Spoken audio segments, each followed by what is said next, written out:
동쪽으로 가면 무인 카페, 서쪽으로 가면 무인 편의점, 남쪽으로 가면 무인 세탁방, 또 북쪽으로 가면 무인 아이스크림 가게까지 코로나19 이후 무인 시스템을 적용하는 비대면 전략이 재조명되면서 더욱 확산되고 있는 추세라고 하는데요. 바람처럼 스쳐가는 정열과 낭만아.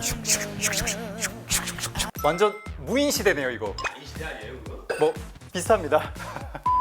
여러분 안녕하세요. 오랜만에 뵙습니다. 태기자입니다. 월밀대 오늘의 주제, 미래항공전의 중심에 서게 될 공중무인 시스템입니다.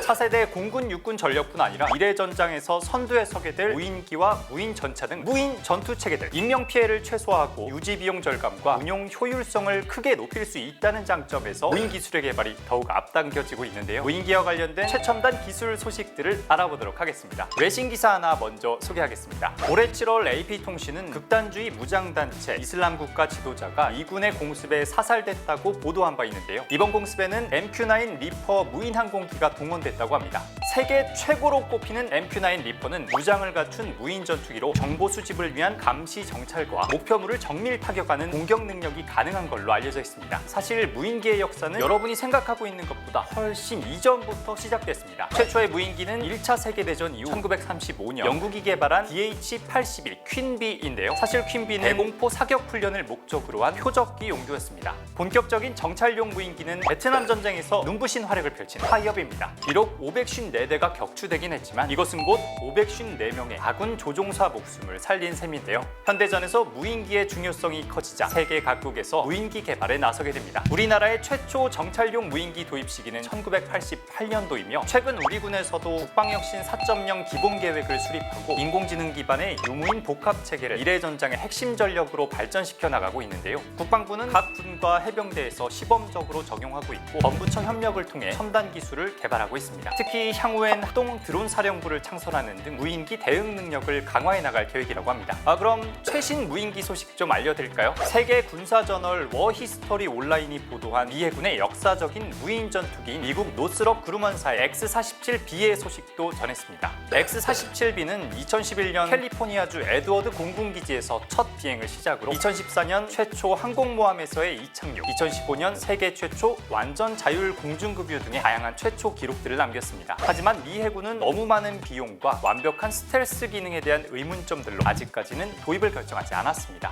또한 미국 더 워존은 지난 10월 3일 미 해병대의 스텔스 XQ-58A 발키리의 첫 시험 비행을 실시했다고 보도했는데요. 이번 시험 비행에는 감시 및 정찰 임무를 지원하는 플랫폼의 능력, AI 기반 플랫폼의 잠재력을 평가하는 것에 대한 목표가 담겨 있습니다. 미 해병대는 전투 공중 순찰을 강화하고 다른 유무인 팀과의 구성 능력 목표를 계속해서 발전시켜 나갈 계획이라고 합니다. 또 지난 9월 23일 유라시아 타임즈는 중국 최초의 무인 정찰기 KVD-002가 2022년부터 대만 근처에서 순찰과 훈련에 참여했다고 보도했습니다. KVD-002는 지난 9월 17일 중국 북부 텐진시에서 열린 제6회 중국 헬리콥터 박람회에서 첫 선을 보였는데요. 적의 대공방어 시스템과 기갑 표적 및 요새 정밀 타격을 가할 수 있는 막강한 힘을 보유하고 있는 걸로 알려졌습니다. 그렇다면 우리나라 무인기의 현재는 어디까지 와 있을까요? 지난 10월 17일부터 22일까지 국제항공우주방위산업 전시회 2023 아덱스가 개최됐는데요. 올해 아덱스는 무인 기술이 유난히 많아진 걸 확인할 수 있었습니다. 무인 전투체계 43종, 지상 무인 전투체계 17종, 해양 무인체계 12종을 한 번에 선보였는데요. 하이에서 자체 개발한 수직 이착륙 무인기 NI-500VT를 만나볼 수 있었는데요. 하이가 개발한 NI-500VT는 하이브리드 추진 시스템과 수직 이착륙 기술 틸트로터 형상을 적용해 신속한 상승 및 고속 순항이 가능한 친환경 비행체로 실종자 수색이나 산불 감시 등 정찰 임무를 할 수가 있습니다. 대한항공에서는 내년부터 양산될 예정인 중고도 정찰용 무인 항공기 KUS-FS와 저피탄 무인기를 선보였습니다. 또 최첨단 항공 전자 장비와 무장 체계를 장착해 육군의 항공 전력을 강화할 소형 무장 헬기도 실물 전시됐습니다. 소형 무장헬기는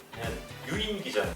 그게 물론 조종사가 조종을 하긴 하지만 헬기 자체에 드론이 장착이 돼 있고 또 그걸 발사해서 조종을 하기 때문에 유무인 복합 전투체계, 멈티라고 할 수 있죠. 미래전의 게임 체인저 역할을 하는 AI 기반의 유무인 복합 체계, 장병들의 생명을 지켜낼 수 있는 무인화 기술력의 중요성을 다시 한번 체감할 수 있었는데요. 대한민국 국군의 미래전장 정말 든든한 것 같네요. 여기서 월밀대 TMI.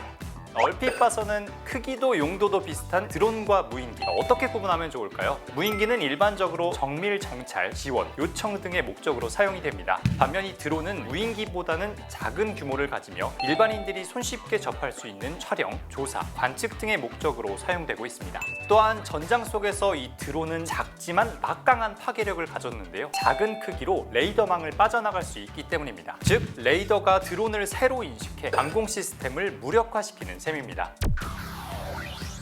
지금까지 무인 시스템의 개발 현황과 또 미래 전망에 대해 알아봤는데요. 영화 속 상상은 현실이 된 지 오래일 정도로 우리의 일상에 점차 스며들고 있는 무인 시스템. 오늘날 전장에서는 유무인 비행기가 정찰 감시 활동을 수행하고 적과의 공중전 또는 지상 폭격을 수행하는 게 가능해졌습니다. 투입 병력을 최소화하고 소중한 생명을 지켜낼 수 있는 무인 기술 전력의 발전을 응원하면서 구독과 좋아요, 알림 설정까지 부탁드리겠습니다.